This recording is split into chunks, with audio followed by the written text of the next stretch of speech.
So this message is for those on the receiving end of betrayal. How do you deal with betrayal?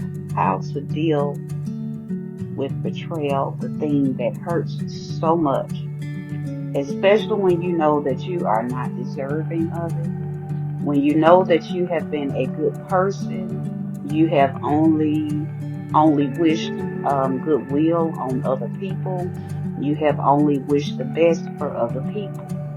And when someone turns around and sticks a knife and twists it, how do you deal with that? So I previously did a message about betrayal in general, about people being presented with the option. And it's a matter of will. And that's true. That is so true. But for the one on the receiving end of betrayal, it may not feel like a good thing. It's not going to feel like a good thing because it's still a betrayal. It's still someone that is shattering your perception of them, is shattering what you thought of that person, what you felt for that person or about that person. So betrayal can be a shattering thing. But the thing that I want you to remember if you're on the receiving end of betrayal is that it's not personal to you. The Lord may have used you as the intersection in this person's life or in this system in order to reveal something to that person or their system. So it's not personal to you. And it may be hard to look at it in that way because it is in fact happening to you. But remember, we are all, the Lord uses us all. The Lord works in us and he works through us. So sometimes he uses us as a tool. He uses us as a tool to help sharpen other people, other systems. He uses us as a tool to reveal things to other people. He uses us as a tool may not, well, yes, he does use us as a tool, but also he uses us to bring a certain message to people and to systems that may have not otherwise been brought to that person or to that system. So it's not a personal thing to you. You were able to reveal to that person or to that system that this is another option. So they may not have been awakened enough to even understand that there are other options other than this flashy thing. There are nourishing options as well. Um, Also, another thing to remember is that it is all working out for your good. Although it's happened to us and we feel that betrayal on a deep level, but it is all working out for your good. Maybe, there were some things about that person or that system that you were not prepared to deal with.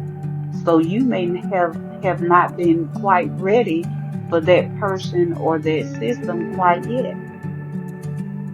Maybe there were kinks that needed to be worked out on both ends. But keep in mind that it's all working out for your good. So the first thing to remember is that it is not personal to you. There was a test on the person's will that involved, but it wasn't personal to you. The second thing is that remember that it is all working out for your good. And the third thing is that remember that there is a reason for everything. There is a reason for absolutely everything. And so this is where that phrase that I have on a lot of my videos about what's the moral of your story, that's where this has come from, because since there is a reason for everything, what we need to figure out is what is the lesson behind it for us. because although it was a test for that person, but it's also a test for us in a way. It's a test for us to figure out what the lesson was in our encounter with that person or with that system. That's the test that lies for us. What can we learn from that encounter? What's the moral of that story? So the first thing remember that it is not personal to you. The second thing is remember that it's always working out for your good. And also remember that there is a reason for it all. So what is the moral behind this story? What is the moral behind this betrayal? There is a lesson. There is a lesson. So keep those things in mind. Those were 3 points. It is not personal to you. It is all working out for your good. And there is a reason. What's the moral of your story? What's the moral of this lesson for you? Keep that in mind, and after thinking about the lesson behind it all, I would love to see if anyone would like to share in the comments what have they found to be the lesson behind different betrayals. After, it's hard to think of it that way while you're in the midst of it, but after the fact, usually you're able to disassociate yourself enough to ask that question. Because when you're in the midst of it, sometimes your emotions are so embedded in that betrayal that you can't even separate yourself from it to know that that those 3 points are a fact.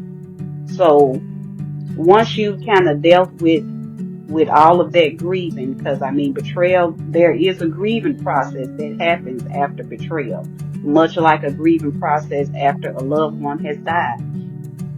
You will go through a grieving process.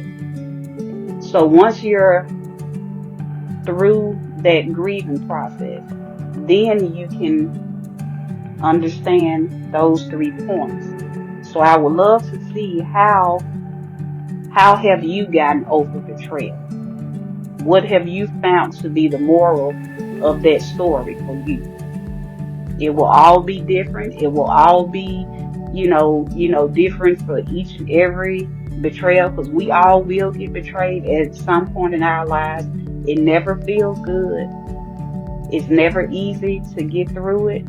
But once we begin to know and understand those 3 points, then it will become easier to understand it. It will become easier to deal with. So just keep those 3 points in mind. And like I said, let me know what were things that were useful for you to get through your betrayal, and what did you find out to be the moral of your story.